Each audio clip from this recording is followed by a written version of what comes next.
ሰላም እንዴት ናችሁ ተማሪዎች? ዛሬ በ10ኛ ክፍል ፊዚክስ ትምህርት ዩኒት 4 ላይ ስታቲክ ኤንድ ከረንት ኤሌክትሪሲቲ በተሰኘው ዩኒት ላይ በዚህ ቪዲዮ የምንመለከተው ኤሌክትሪካል ሴፍቲ ኢን ጀነራል ኤንድ ሎካል ኮንቴክስት ብለን እንመለከታለን።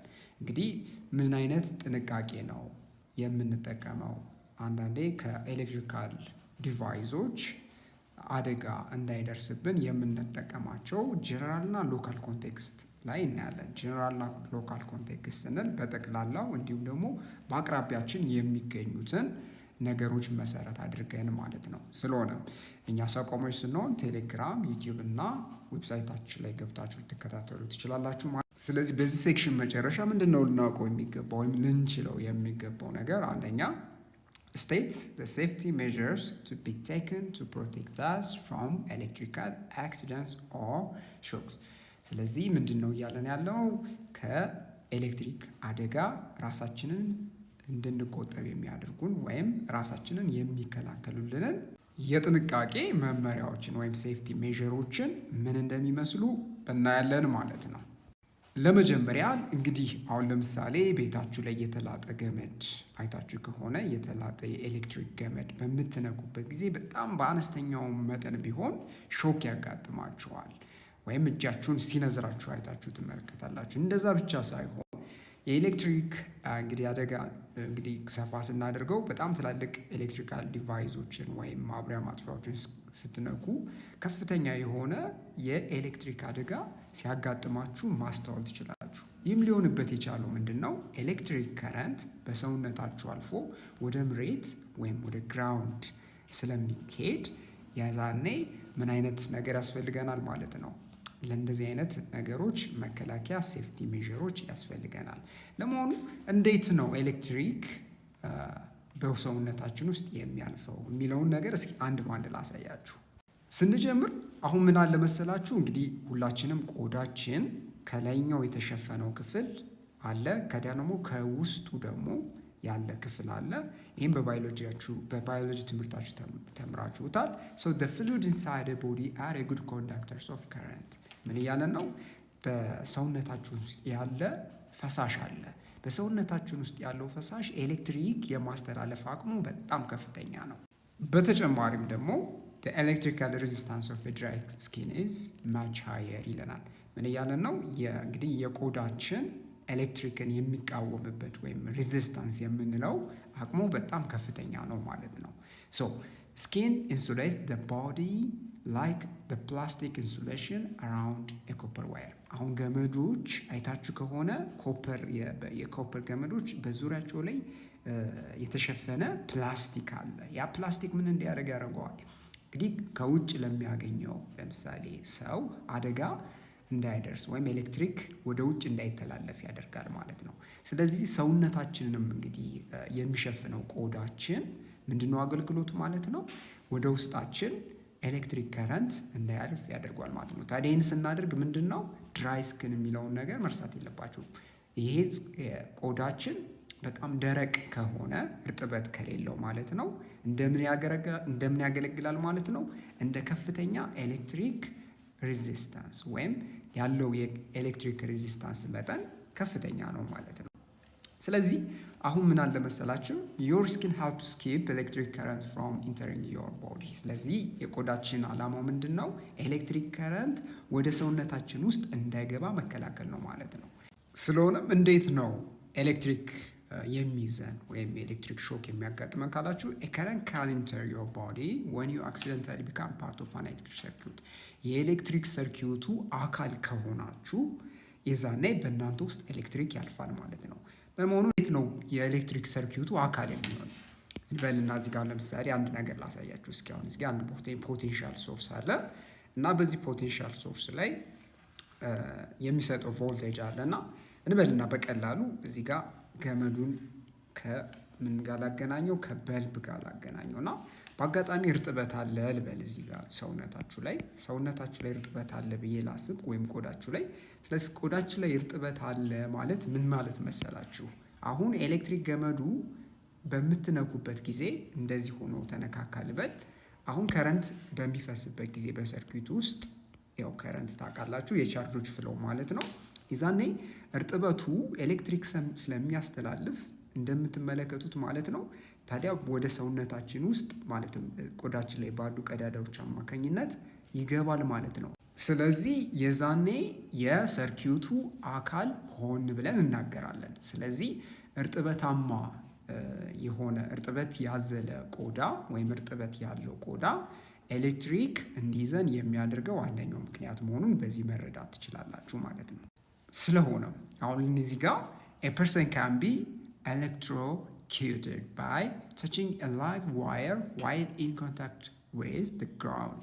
አንድ ሰው ከመሬት ጋር ተነካክቶ እንበልና እዚህ ጋር እንደምትመለከቱት ኤሌክትሮኪዩትድ ሊሆን ይችላል እያለን ነው። ገመድ ላይ ማለትም የኤሌክትሪክ ገመድ ላይ ላይቭ ዋየር የሚባል አለ። ላይቭ ዋየር የሚባለው ከፍተኛ ቮልቴጅ ያለው ዋየር ነው እና እሱም በአጋጣሚ በምትነኩበት ጊዜ ከመሬት ጋር ከተነካካችሁ ሾክ ይፈጠራል።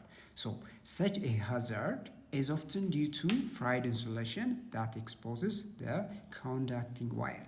እንደዚህ አይነት የሚፈጠርበት አንደኛው እንግዲህ ምክንያት ምንድን ነው? ገመዱ የተላጠ ነገር ከሆነ ወይም የተላጠ ከሆነ መሀል መንገዱ ላይ የዛኔ ምን ይፈጥራል ማለት ነው? ኤሌክትሮኪዩሽን ይፈጥራል። ስለዚህ የተላጡ ገመዶችን መንካት የለባችሁም ማለት ነው። ታዲያ ልታስወግዱት የሚገባችሁ ነገር ምንድን ነው? እጃችሁ እንግዲህ በተፈጥሮ ሙሉ ለሙሉ ደረቅ ነው ማለት አንችልም። ስለሆነም የተወሰነ መጠን ቢሆን እርጥበት አለው። ስለዚህ እርጥበት አለው ማለት ምን ያስተላልፋል? ኤሌክትሪክ በውስጣችሁ ያስተላልፋል። ያ ደግሞ ለአደጋ ያጋለጣል። ስለሆነም ልትቆጠቡት የሚገባው ነገር ኤሌክትሮኒክስ ነገሮችን ስትይዙ ለምሳሌ የቧንቧ ቱቦዎችን መንካት ሊሆን ይችላል። በእርጥብ እጃችሁ ወይም በረጠበ እግራችሁ መሬት መንካት የለባችሁም። ለምን ካላችሁኝ አሁን ከኤሌክትሪክ ዲቫይዙ እንግዲህ ያገኛችሁት ኤሌክትሪክ በእናንተ በኩል አድርጎ ወደ መሬት ይገባል። የዛኔ በሰውነታችሁ ውስጥ ምን ይፈጥራል ማለት ነው? የኤሌክትሪክ ንዝረት ይፈጥራል ማለት ነው። ስለዚህ እንደዛ አይነት አደጋዎችን እንግዲህ ለመከላከል ያለው አማራጭ በእርጥብ እግራችሁ ሊሆን ይችላል ወይም በረጠበ እጃችሁ ምን መንካት የለባችሁም። እንደዚህ አይነት ነገሮችን መሬት ልትነኩ አይገባም። ወይም ለምሳሌ እንደ የውሃ ቱቦዎችን ልትነኩ አይገባም። የውሃ ቱቦዎች ከምን ስለተገናኙ? ከመሬት ጋር ስለተገናኙ፣ ስለዚህ በእናንተ በኩል አድርጎ ኤሌክትሪክ ይተላለፋል ማለት ነው። ስለዚህ አሁን የኤሌክትሪክ ሾክ ምንድን ነው የሚያስከትለው ነገር ብለን ስንጠይቅ electric shock can result in fatal burns or cause muscle of vital organs such as the heart to malfunction። እንግዲህ ኤሌክትሪክ ሾክ የሚያስከትለው ምን አይነት አደጋዎች ናቸው? ፌታል በርንስ፣ በጣም እጅግ አንገብጋቢ የሆኑ ቃጠሎዎችን የሰውነታችን ክፍሎች ላይ ያሳድራል ማለት ነው። ስለሆነም ለምሳሌ እንደ ጡንቻችንን ወይም ወሳኝ የሆኑ የሰውነታችንን ክፍሎች ሊያጠቃ ይችላል። ለምሳሌ እንደ ልብን ከስራ ውጭም ሊያደርግ ይችላል ማለት ነው። ይሄ ደግሞ ወደ ሞት ሊዳርግ ይችላል ማለት ነው። ስለዚህ የኤሌክትሪክ አደጋ ወይም ዲግሪ ኦፍ ዳሜጁ ወይም አደጋ የማድረስ እንግዲህ ልክ ወይም ገደቡ መጠኑ ምን ያህል ይሆናል? ምንድንስ ላይ መሰረት ያደርጋል ብለን እንጠይቅ እስኪ። እንግዲህ አደጋ የሚያደርስበት መጠን ምንድን ላይ ዲፔንድ ያደርጋል?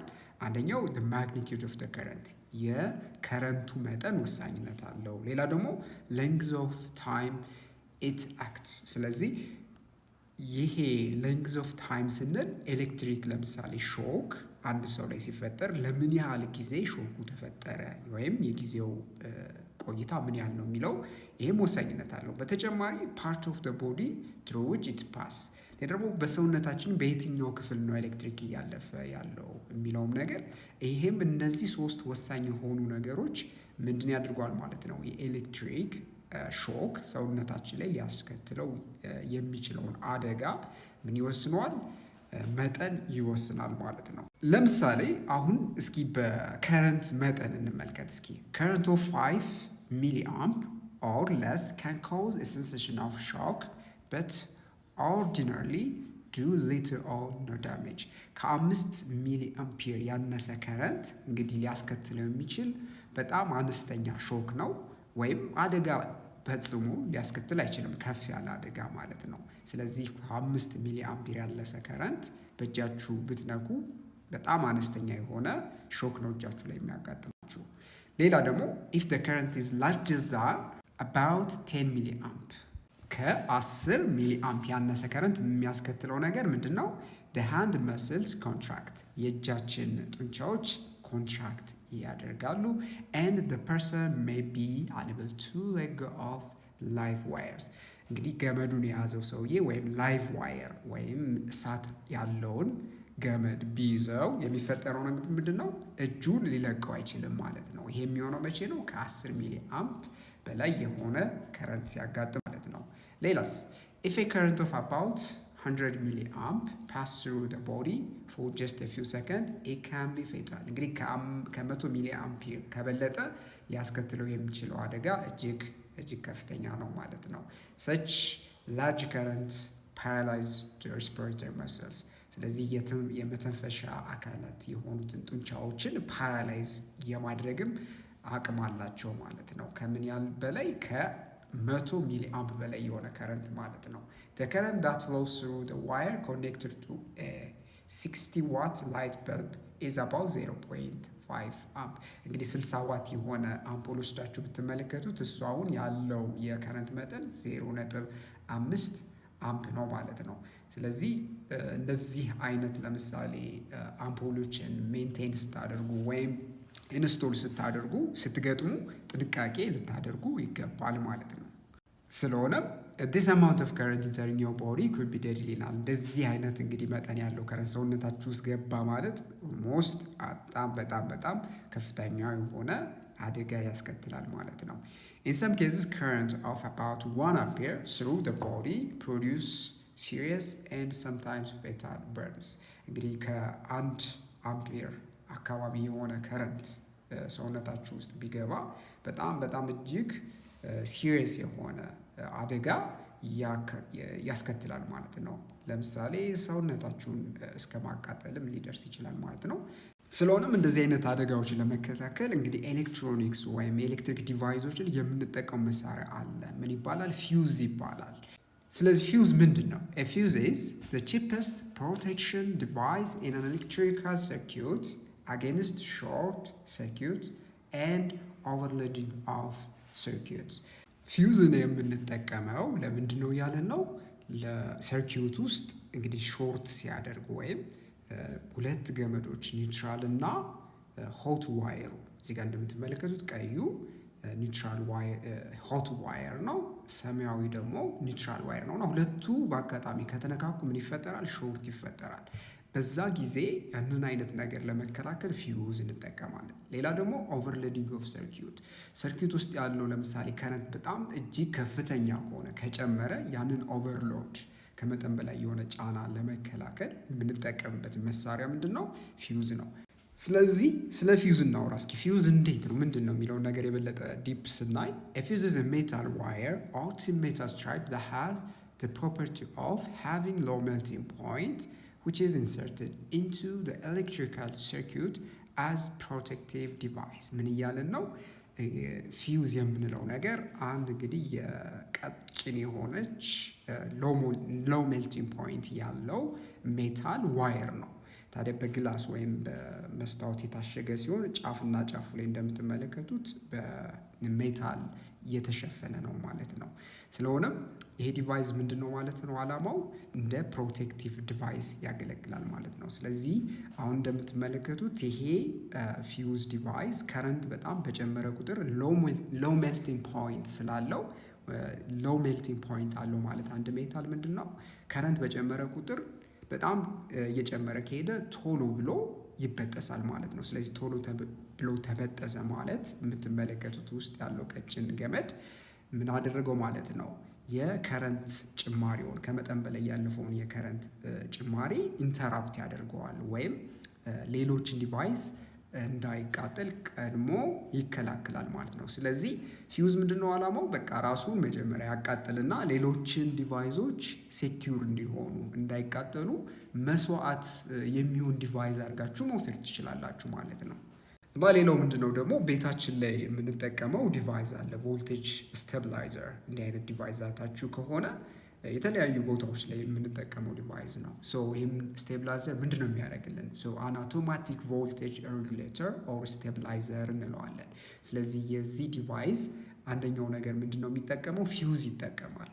ታዲያ ከስር ፊውዝ ተብሎ የተጻፈበት ታያላችሁ። ፊውዙ ምንድን ነው ዓላማው? እንግዲህ ከረንት በጣም በጨመረ ቁጥር ሌሎች ዲቫይሶችን እንዳያቃጥል ምን ያደርግልናል ማለት ነው? ዲቫይስ ሬጉሌት ያደርግልናል ማለት ነው። ስለዚህ ፊውዝ የሚጠቀም ዲቫይስ ወይም የቮልቴጅ ስቴቢላይዘር አንድ መሳሪያ ነው በየቀኑ የምናስተውለው ማለት ነው። ነገር ግን ፊውዝ እንግዲህ ቀደም ብለን እንዳየነው እንዴት እንደምንጠቀመው አይተናል። ስለሆነም አሁን ፊውዝ እያለ ራሱ አንዳንድ ኤሌክትሪክ ዲቫይሶች ላይ ስትመለከቱ ፊውዝ ብቻ በቂ እንዳልሆነ ታያላችሁ። ለምሳሌ እዚህ ጋር እንደምትመለከቱት አንድ ኢንጂነር አለ። ስለዚህ የያዘው ድሪል አለ። ድሪሉ ከሜታል ኬዝ ነው የተሰራው። የተሸፈነበት ውጨኛው ክፍል ብረት ነው። ስለሆነም እንግዲህ የሚጠቀመው እዚህ ጋር የምትመለከቱት ድሪሉ ምንድነው? ሁለት ገመዶች ናቸው ኤሌክትሪክ ከረንት እንዲያገኝ የሚያስችሉት ማለት ነው። አንደኛው ምንድነው? ላይቭ ዋየር ወይም ሆት ዋየር የምንለው ነው። ላይቭ ዋየር ማለት ከፍተኛ ቮልቴጅ ያለው ማለት ነው። 220 ቮልት ለምሳሌ እንደ ኢትዮጵያ አይነት ሀገራት ማለት ነው። እኛ ሀገር የምንጠቀመው 220 ቮልቴጅ ነው። ስለዚህ ላይቭ ዋየሩ እንደምትመለከቱ ወዴት ይገባል ማለት ነው? ወደ ድሪሉ ይገባል፣ ወደ ማሽኑ። ታዲያ እንግዲህ ገመዱ ምንድን ነው ማለት ነው ዓላማው? ከረንት ከ220 ቮልቴጅ ሶርሱ ይዞ ይመጣና ምን ያደርጋል ማለት ነው? ለድሪሉ ወይም ለሞተሩ ከሰጠ በኋላ ከረንቱ በሞተሩ በኩል አድርጎ ወደ ኒውትራል ዋየሩ ይሄዳል። ታዲያ ኒውትራል ዋየሩ ወዴት ነው የሚወስደው ማለት ነው? ወደ ግራውንድ፣ ወደ መሬት ያገናኘዋል። መሬት በዚህ ጊዜ ምን ያህል ፖቴንሻል ሶርስ ነው ያላት? ዜሮ ፖቴንሻል ሶርስ ነው ወይም ዜሮ ቮልቴጅ ነው ያላት። ስለሆነ አሁን እንበልና እንግዲህ ሆት ዋየሩ ወይም ላይቭ ዋየሩ ከሜታል ኬዙ ጋር ተነካካ ልበል። ከሜታል ኬዙ ጋር ተነካካ ማለት እንግዲህ እንደምትመለከቱት በሰውየው በኩል ከረንት ሊያስተላልፍ ይችላል ማለት ነው። ይህም ደግሞ ሌላ አደጋ ሊፈጥር ነው ማለት ነው። ስለሆነም ይሄንን እንግዲህ ለመከላከል የምንጠቀመው ሶስተኛ ገመድ አለ። ይህ ምን ይባላል መሰላችሁ? የግራውንድ ዋየር ይባላል። ስለዚህ የግራውንድ ዋየር ዓላማው ምንድን ነው? ግራውንድ ዋየሩ እንደምትመለከቱት ከምን ጋር የተገናኘ ነው? ከመሬት ጋር የተገናኘ ነው። ሌላው ምንድነው? ኒውትራል ዋየር አለ። ኒውትራል ዋየሩም ከግራውንድ ዋየር ጋር የተገናኘ ሆኖ አሁን በዚህ ጊዜ ምንድን መሰላችሁ? ኒውትራል የግራውንድ ዋየሩ እዚህ ጋር አረንጓዴው ገመድ መጥቶ ከምን ጋር ይገናኛል? ከሜታል ኬዙ ጋር ይገናኛል። እንግዲህ የምትመለከቱ ሁለቱ ገመዶች ውስጥ ከሞተሩ ጋር ነው የሚገናኙት፣ ላይቭ ዋየሩ እና ኒውትራል ዋየሩ ማለት ነው። ነገር ግን አረንጓዴው ዋየር ወዴት ነው የምንወስደው? የሜታል ኬዙ ጋር ወይም የብረት መሸፈኛው የሞተሩ ብረት መሸፈኛው ወይም ከውጭ ያለው ክፍል ጋር ይገናኛል ማለት ነው። ታዲያ ምን ይፈጠራል መሰላችሁ? አሁን እንበልና ላይቭ ዋየሩ እዚህ ጋር እንደምትመለከቱት ከውጨኛው ክፍል ወይም ከመሸፈኛው ከድሪሉ መሸፈኛ ሜታል ኬዙ ጋር ተገናኘ እንበል። የዛኔ ከተገናኘ ከረንት ወዴት ነው የሚፈስ ማለት ነው? እንግዲህ ቀጥታ የሚሆነው ከረንቱ ወዴት ነው? ከረንቱ በግራውንድ ዋየሩ አድርጎ ሰውየውን አደጋ ሳያደርስ ወይም ወደ ሰውየው ሳይገባ ከረንት ወዴት ያልፋል ማለት ነው? ወደ መሬት ይገባል ማለት ነው። So shock can be prevented by third wire running from the drill case to the ground። ስለዚህ ከድሪል ኬዙ እስከ ግራውንድ በሚሄድ ሌላ ገመድ መከላከል ይቻላል ማለት ነው። ለድሪል ብቻ ሳይሆን እቤታችንም ለምንጠቀማቸው ዲቫይሶች ግራውንድ ዋየር በጣም ወሳኝ የሆነ ዲቫይስ ነው። ለምሳሌ እንደ ምጣዶች ሊሆን ይችላሉ፣ ስቶቭ ሊሆን ይችላል። የተለያዩ ዲቫይሶችን ግራውንድ ዋየር ያስፈልጋቸዋል ማለት ነው። ቤታችሁ ታዲያ እስኪ ግራውንድ ዋየር መኖሩን ቼክ አድርጉ። ከሌለ ምንድን ያስከትላል መሰላችሁ? ዲቫይሶችንም ቶሎ እንዲቃጠሉ ያደርጋል፣ ቶሎ እንዲበላሹ ያደርጋል ማለት ነው። ስለዚህ ይሄኛው አንደኛው ደግሞ ሌላ ኤሌክትሪክ ሾክ የምናስወግድበት አንደኛ መንገድ ነው ማለት ነው። ታዲያም ለዚህም ነው አሁን ለምሳሌ የተለያዩ መሰኪያዎች የሶኬት የሚቀበሉ መሰኪያዎች ስትመለከቱ 3 ፕለጊኖች አሏቸው። አንደኛው ኒውትራል ነው፣ ሌላኛው ለሆት ዋየር ነው፣ ሌላው ደግሞ ግራውንዲንግ ፐርፐዝ ነው። ማለትም ኤክሰስ የሆነ ከረንት ሲፈጠር ሾክ ሲፈጠር ወደ መሬት የሚያስገባው ግራውንድ ሆል አለ ማለት ነው። ታዲያ መሰኪያውንም ስትመለከቱ ባለ 3 መሰኪያ ያላቸው ለምሳሌ ዲቫይሶች አንደኛው የግራውንዲንግ ዋየር ብትመለከቱት ገመዱን ሂዳችሁ ቼክ ብታደርጉት የዲቫይሱ ኬዝ ላይ ወይም መሸፈኛ ጋር የተገናኘ ነው ማለት ነው። ለምሳሌ እንደ ላፕቶፕ ሊሆን ይችላል። የትኞቹም አይነት ዲቫይሶች የግራውንዲንግ ዋየሩ ከምኑ ጋር ነው የሚገናኘው? ከኬዙ ጋር ነው የሚገናኘው ወይም ዲቫይሱን የሸፈነው የብረት ሊሆን ይችላል፣ የአልሙኒየም፣ የተለያዩ ማቴሪያል ከቨሮች ከነሱ ጋር የሚገናኙ መሆኑን ልትረሱት አይገባም ማለት ነው።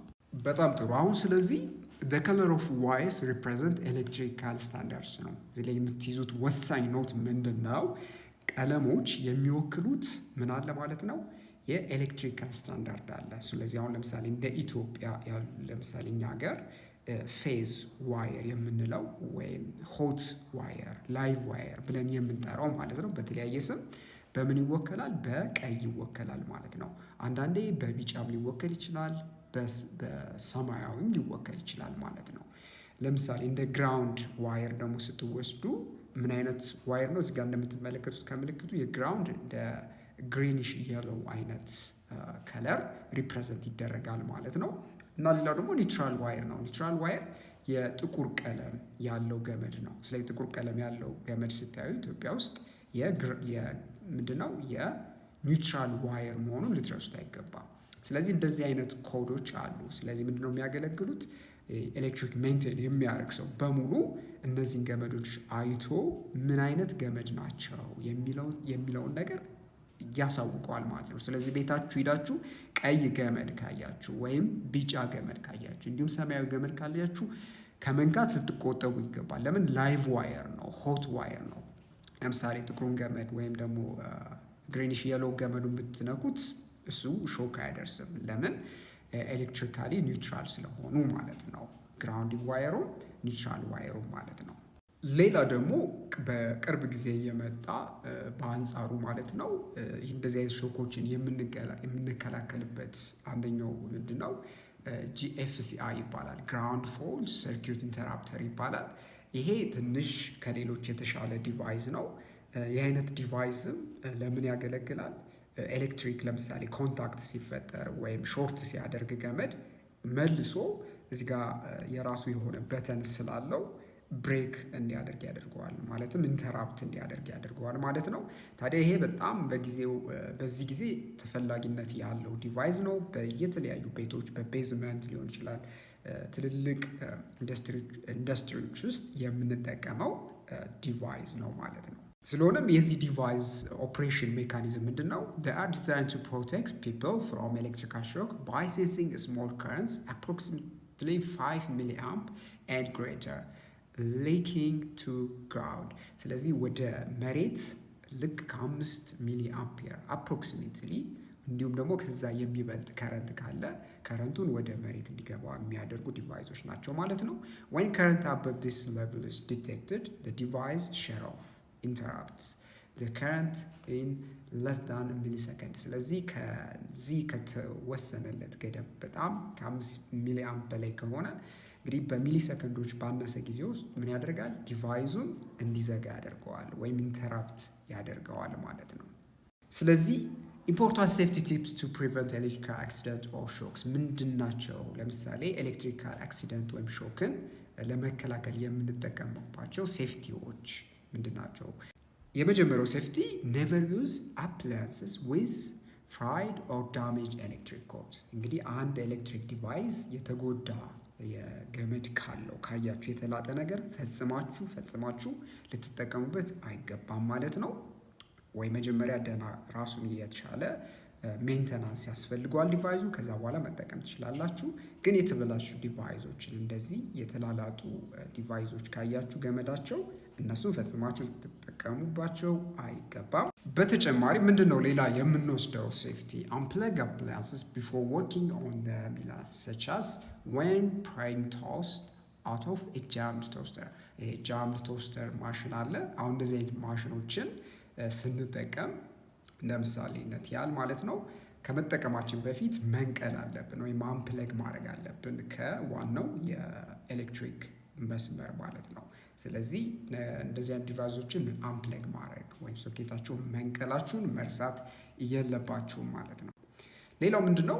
አቮይድ ኦል ዋተር ዌን ዩዚንግ ፕለግድ ኢን አፕላያንስስ። ስለዚህ አንዳንድ እቃዎችን ለምሳሌ የኤሌክትሪክ ዲቫይሶችን ከመሰካታችሁ በፊት እርጥበት ያለው ነገር ወይም ውሃ ከአካባቢው ማስወገድ አለባችሁ ማለት ነው። በተጨማሪ ለምሳሌ የምንወስደው ሌላ ሴፍቲ ደግሞ ምንድን ነው? ኔቨር ተች ፓወር ላይንስ ዊዝ ኤኒቲንግ ኢንክሉዲንግ ካይት ስትሪንግ ኤንድ ላደር።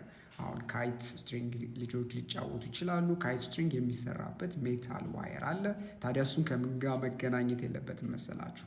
ከመብራት ፖሎች አካባቢ እንደዚህ አይነት ጨዋታ ፈጽሞ አይፈቀድም። ሌላ ደግሞ የብረት መሰላሎችን ለምሳሌ ማስጠጋት የለባችሁም። የብረት መሰላሎች ከተነካኩ ከመሬት ጋር እንግዲህ አንድ ስለሆኑ ከፍተኛ የሆነ ከረንት ወደ መሬት ያስተላልፋሉ። ስለዚህ እጃችሁን ለምሳሌ ወደ ላደሩ ብታስጠጉ እናንተም ላይ እጅግ አደገኛ የሆነ አደጋ ያስከትላል ማለት ነው። ሌላውና ዋነኛው ነጥብ ምንድን ነው? ኦልዌይስ ሪስፔክት ዋርኒንግ ሳይንስ ኤንድ ሌበልስ። እንግዲህ ማስጠንቀቂያ እንትኖች አሉ፣ እንደዚህ ምልክቶች አሉ። የኤሌክትሪክ አደጋ መከላከያ ኮሽኖች አሉ። እነዚህ ምልክቶች ስትመለከቱ ምንድናቸው? አንደኛ ማንበብ አለባችሁ። አሁን እዚህ ጋር ብትመለከቱት ኤሌክትሪካል ሾክ ሃዛርድ ይለናል። ስለዚህ እንዲህ አይነት ከፍተኛ የሆነ ሃዛርድ ስለሚያስከትል አደጋ ስለሚያስከትል የኤሌክትሪክ ሾክ ስለሚያስከትል ይህ አይነት ምልክት የተለጠፈበትን ዲቫይስ ልትጠነቀቁ ይገባል። ስለዚህ መርሁን ማንበብ፣ ምልክቶችን ማወቅ ያስፈልጋችኋል ማለት ነው። ስለዚህ ወሳኙ ቁልፍ ሀሳብ ልትይዙት የሚገባው the first precaution to take for personal safety። እንግዲህ ለራሳችሁ የምትወስዱት ሴፍቲ ቅድመ ጥንቃቄ ምንድን ነው? is to avoid coming into contact with an electric conductor that might cause a voltage across a human body or part of it። ስለዚህ ከሰውነታችሁ ጋር የሚገናኝ እነዚህ ኤሌክትሪካል ኮንዳክቶች ጋር የሚደረግ ንክኪ ማስወገድ አለባችሁ ማለት ነው። thus causing a current through the body that could be dangerous። ስለዚህ ሰውነት ውስጥ ከሚገባ ከረንት እንዲሁም አደጋ ከሚያስከትል ከረንት ራሳችሁን ልትከላከሉ ትችላላችሁ ማለት ነው። በጣም ጥሩ። ስለዚህ የዚህ ሴክሽን ሰመሪ እስኪ እንመልከት። በዋናነት ያየነው ምንድን ነበረ? Safety of an electrical installation could be ensured by proper installation, good earthing system, and adapting adequate protection and control systems። ስለዚህ በኤሌክትሪክ ኢንስታሌሽን ውስጥ ያለው ደህንነት ወይም ሴፍቲ ምንድን ላይ መሰረት ያደረግነው ስንል አንደኛው ፕሮፐር ኢንስታሌሽን፣ ተገቢ የሆነ የኤሌክትሪክ ገመዶች አቀጣጠል እሱን መሰረት ያደረገ ነው። ሌላ ደግሞ ጉድ ኤርዚንግ ሲስተም። ጉድ ኤርዚንግ ሲስተም ስንል ከመሬት ጋር የተገናኘ መሆን አለበት።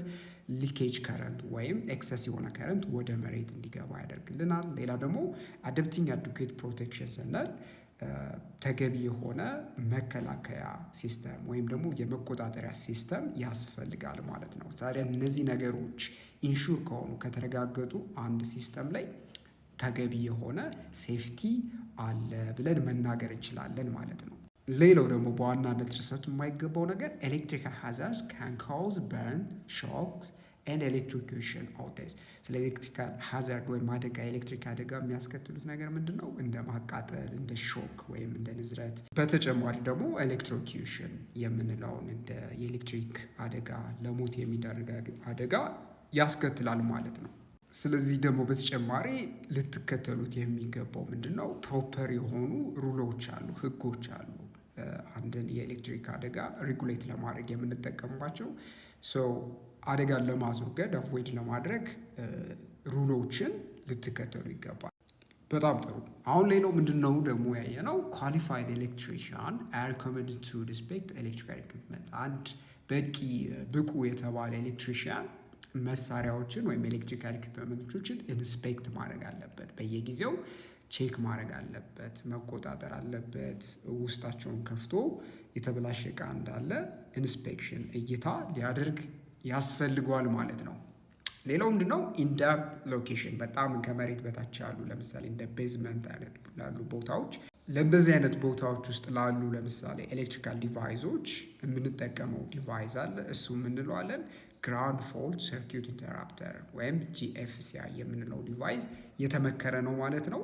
ለምሳሌ ከቤዝመንት ላይ ያሉ ለምሳሌ ጣውላ ቤቶች ሊሆኑ ይችላሉ፣ የተለያዩ ኢንዱስትሪዎች አሉ። ስለዚህ ለነሱ የተመከረው ዲቫይስ ምንድን ነው ወይም ኮንትሮል የምናደርግበት ኤሌክትሪክ አደጋ ግራውንድ ፎልት ሰርኪዩት ኢንተራፕተር ይባላል ማለት ነው። ሌላ በተጨማሪ ምን አይተን ነበረ? ኤሌክትሪክ ሾክ የሚያስከትለው ምንድን ነበረ? ኤሌክትሪክ ሾክ can result in fatal burns or cause the muscle of vital organs such as the heart to malfunction። ኤሌክትሪክ ሾክ እንደ ለምሳሌ ስስ የሆነ የሰውነታችን ክፍሎች እንደ ልብ አይነት ለምሳሌ የሪስፓራቶሪ ኦርጋኖች የመተንፈሻ ክፍሎችን ጨምሮ ምን ያደርጋል ማለት ነው? በርን እንዲያደርጉ ያደርጋል። ማለትም የማቃጠል ስሜት ያስከትላል ማለት ነው። ስለዚህ ሆነም ለተጨማሪ ያየነው ደግሞ በዚህ ሴክሽን መጨረሻ ምንድነው? the degree of damage of the body depends on the magnitude of the current። የሚያስከትለው አደጋ መጠን እንደ ማግኒቲዩድ ኦፍ ከረንት የከረንቱ ማግኒቲዩድ መጠን ላይ ዲፔንድ ያደርጋል ብለን ነበረ። ሌላ ደግሞ በተጨማሪ the length of time it acts። ስለዚህ ኤሌክትሪክ ሾኩ ምን ያህል ጊዜ አክት ያደርጋል የሚለው ዲዩሬሽኑም መሰረት ያደረገ ነበረ። ሌላ ደግሞ and the part of the body through which it passes ከረንት የሚያልፍበት የሰውነታችን ክፍል ራሱ ወሳኝነት አለው። ሰውነታችን ላይ ያሉ ስስ ክፍሎች አሉ፣ እንዲሁም ደግሞ ራፍ የሆኑ ድራይ የሆኑ ክፍሎች አሉ። ታዲያ እነዚህ ክፍሎችም ላይ መሰረት ያደረገ ነው ብለን መናገር እንችላለን። ስለሆነም እንግዲህ ኤሌክትሪክ ሴፍቲ ምን እንደሚመስል በዚህ ቪዲዮ አሳይቻችኋለሁ። ስለሆነም ይህንን ቪዲዮ እንግዲህ ሳዘጋጅ በቤታችሁ ላይ አፕላይ እንድታደርጉት ስለሆነ በእርግጠኝነት ከዚህ ቪዲዮ በኋላ አፕላይ እንደምታደርጉት ተስፋ አድርጋለሁ። ኤክሰርሳይዝ 4.25 ምን ይጠይቀናል? Have you ever had a mild electric shock? እንግዲህ ሁላችሁም የኤሌክትሪክ ሾክ አጋጥሟችኋል ብዬ እየጠየቀን ነው። አጋጥሟችሁ ያውቃል ወይ ነው? ኦፍኮርስ አጋጥሞን ያውቃል። እኔ ለምሳሌ በግል ማለት ነው። So mild electric shock cause a tingling sensation often described as quick jolt። ስለዚህ ምን አይነት ስሜት አለው መሰላችሁ? ኤሌክትሪክ ሾክ የመንዘር ስሜት ማለት ነው፣ ወይም ኩዊክ ጆልት ያጋጥማችኋል ማለት ነው። ታዲያ ይሄ ቲንግሊንግ ሰንሴሽን አብዛኛውን ጊዜ ለምሳሌ እጃችሁ ላይ የመጠስጠስ ስሜትም ያለው ነው ማለት ነው። ታዲያ ይሄ ነገር አብዛኛውን ጊዜ የሚያጋጥም ነው ማለት ነው ከኤሌክትሪክ ኢኩፕመንቶች ጋር በምትሰሩበት ጊዜ። ሌላው ኤክሰርሳይዝ 4.26 ምን ይጠይቀናል? Try to identify what determines the damage caused to the human body by an electric shock። ታዲያ እንደምታውቁት የኤሌክትሪክ ሾክ ወይም ኤሌክትሪክ አደጋ የሚያደርሰው ምናለ ጉዳት አለ። ታዲያ ጉዳቱን ዲተርማይን የሚያደርገው የሚወስኑት ነገሮች ምንድን ነው ብሎ እየጠየቀ ነው። ታዲያ ጉዳቱን የሚወስኑ ብዙ ነገሮች አሉ፣ ብዙ ፋክተሮች አሉ።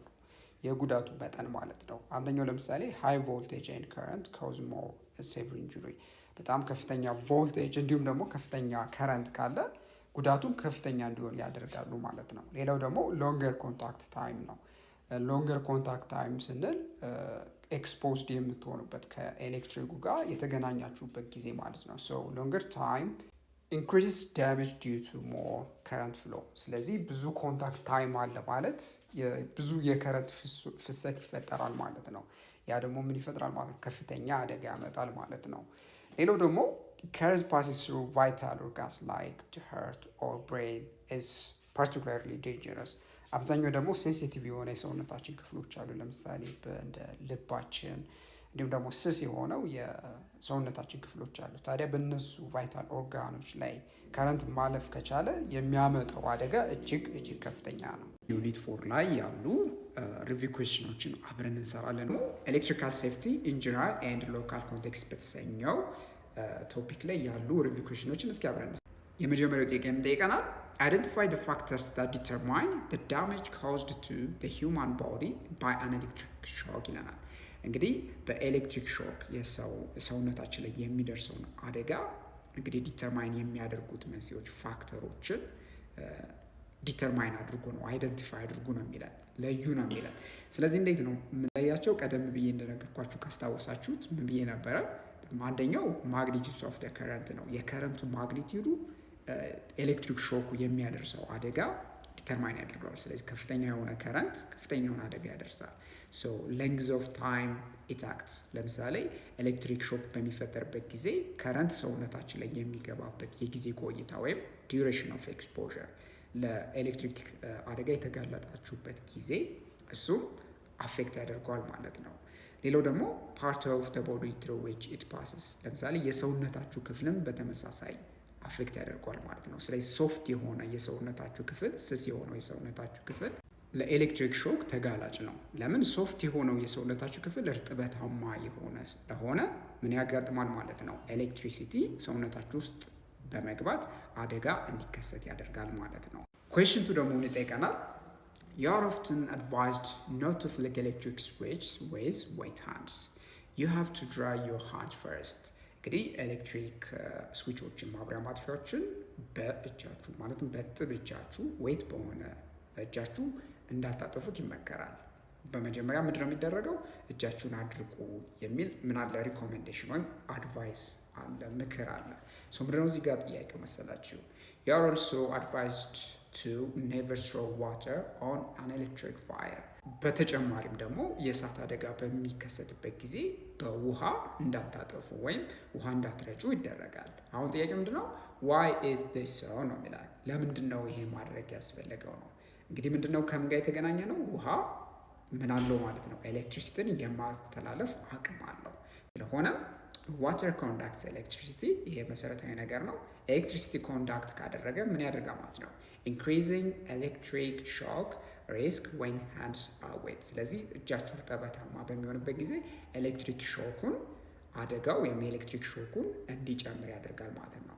ስለዚህ ደረቅ ማድረጋችሁ ምንድን ነው ማለት ነው? ኤሌክትሪክ ሾኩን ለመቀነስ ይረዳችኋል ማለት ነው። በተጨማሪ ደግሞ throwing water on electric fire is dangerous as it can spread the fire። ስለዚህ እንግዲህ እሳት ላይ በምትረጩበት ጊዜ ውሃ ምንድነው የሚያደርገው? ኤሌክትሪሲቲ ኮንዳክት ስለሚያደርግ እሳቱን ይጨምራል ማለት ነው። ስለዚህ የእሳት አደጋ በሚከሰትበት ጊዜ በውሃ ማጥፋት አይመከርም። እናም ጥያቄዎች እነዚህን ይመስሉ ነበረ። ስለነበረን ጊዜ ላመሰግናችሁ እወዳለሁ። በሰላም ሁኑ። በሌላ ቪዲዮ እንገናኛለን። ቻው ቻው።